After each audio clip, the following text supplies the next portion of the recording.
Hey guys, welcome back. I'm sorry it's been a while, but so I have finished the third book in the Shadow and Bone trilogy, Ruin and Rising, by once again Leigh Bardugo.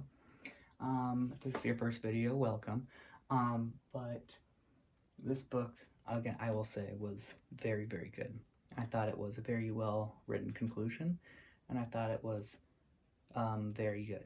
But I'm gonna get right into it. So we have good things and we got bad things. So for good things, I have I thought the whole the main group that forms. So Alina, Mal, Tamar, Tola, Nadia, and Zoya were all great characters. I haven't mentioned and Genya and David. I forgot about them.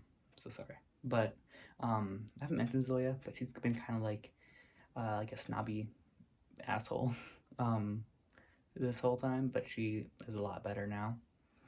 Still kind of a bit of a snob, but kind of a snob, but she was a very good character, and very enjoyable. I really enjoyed um, getting more of Nikolai because Nikolai, I think, is probably my favorite character now that I finished. Nikolai is my favorite character. He's awesome. He's funny, charismatic. Which are I guess those are synonyms, but um, he's very cares about the people because he was once in the military, has been on the ground as just a citizen before and understands how they live and understands what's important to them, which is very cool.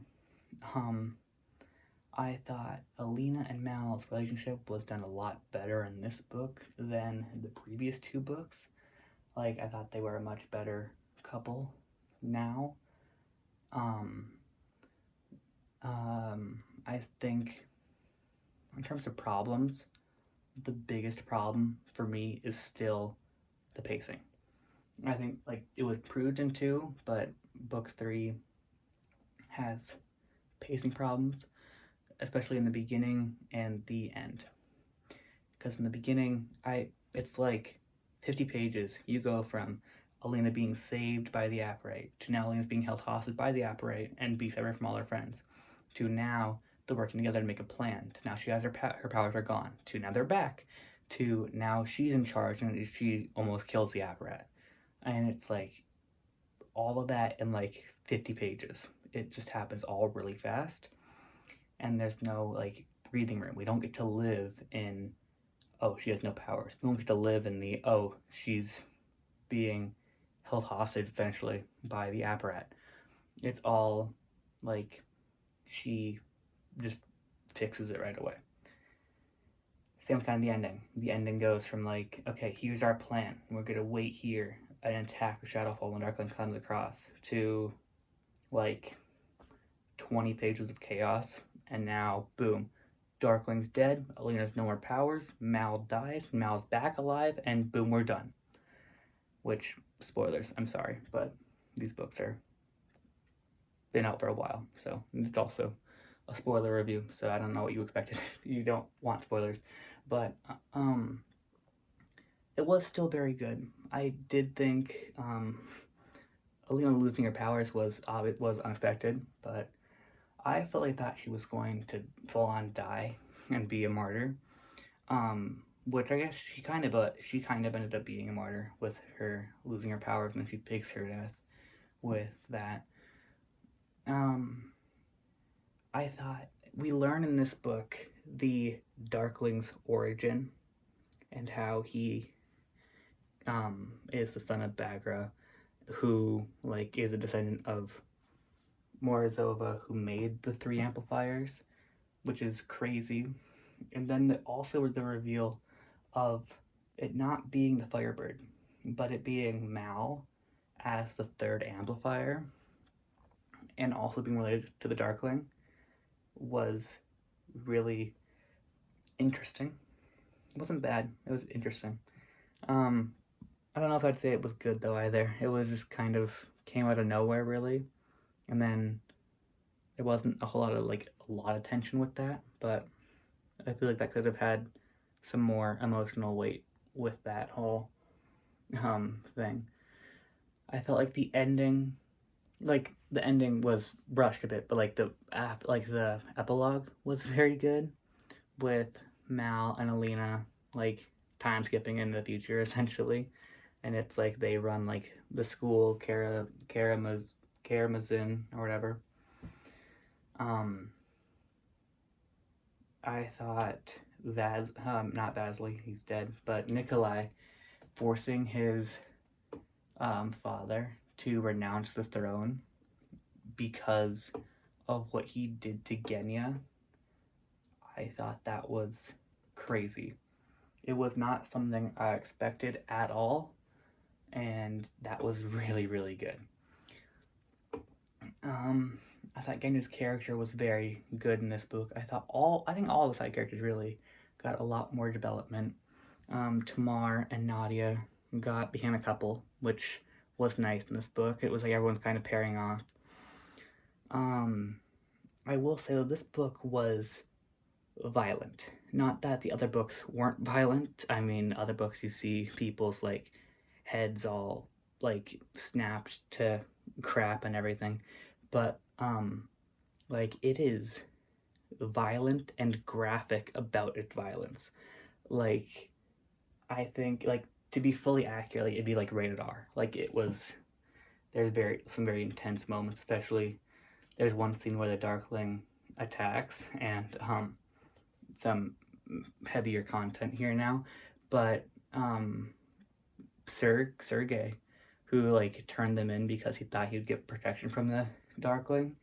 The Darkling then has his shadow monster things tear him limb from limb, like rips off his arms, then his legs, then his head from his torso, and that all is like described in detail. And it was like it kind of takes you out of the book for a minute because it was like a very sudden act of violence that wasn't really alluded to beforehand or really after. His death felt very just horribly violent for no apparent reason. Like, yes, he betrayed them, but that's just because he was scared.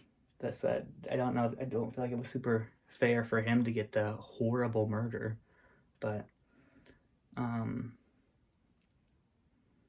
but no, that he dies, Bagger dies, Nikolai is infected with this like dark shadow snake thing that like goes into his mouth, and then it like turns all his veins black and turns him into like this monster creature thing.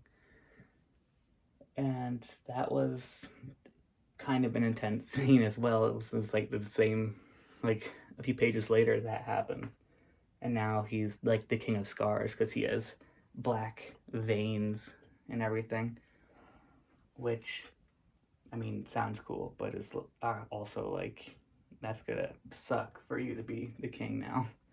Gonna get you a lot of backlash for that because public perception is everything. Um, I thought I thought the book overall was very, very, very cool. I thought Alina mastering her power and like be able to like shift the light and make things invisible was a super cool idea that felt almost underutilized because it's used twice to great effect. I mean, it cloaks their ship while they're escaping, and it cloaks their entire attack for the ending. But it was a very, very cool concept. They did not ever explain how they can suddenly do these more intense magic, like because the Grisha use the small sciences, so and then the dark if you just try hard enough, you can use the large sciences. I guess it's never really explained how they have that ability. It's almost implied that Morozova, like he used that to create the amplifiers, and so maybe the Darkling can use that because he's related. But then that kind of falls apart because Alina does not have relation to Morozova, so it doesn't really work. So I would have liked if they could have elaborated on how that's possible, but that's more of a minor complaint. That wasn't horrible. I think overall it's very good. I think now if I'm going to rank the trilogy, I think they were all very, very good. Like, I will read all of them again. I think the worst one was probably Shadow and Bone. Ruin and Rising and Siege and Storm are very close, but I think overall I would have to go Ruin and Rising and then Siege and Storm. I think Siege and Storm was the best of the trilogy, but it was very close and like could probably change day to day. But right now, I'm gonna go say Siege and Storm is better than Ruin and Rising. Next up, books we're covering. We have the next book in the Grisha verse, Six of Crows. And that's kind of all I have, really. I had read this book before. This was my first time reading these three, but I had read Six of Crows before and Crooked Kingdom, but I will also give a honest review about my likes and dislikes after rereading it. Yeah, that's all I really got for you guys. Let me know down in the comments what you guys thought of Ruin and Rising and the whole Shadow and Bone trilogy. Which one was your favorite? How would you rank them together? And yeah, that's all I really have.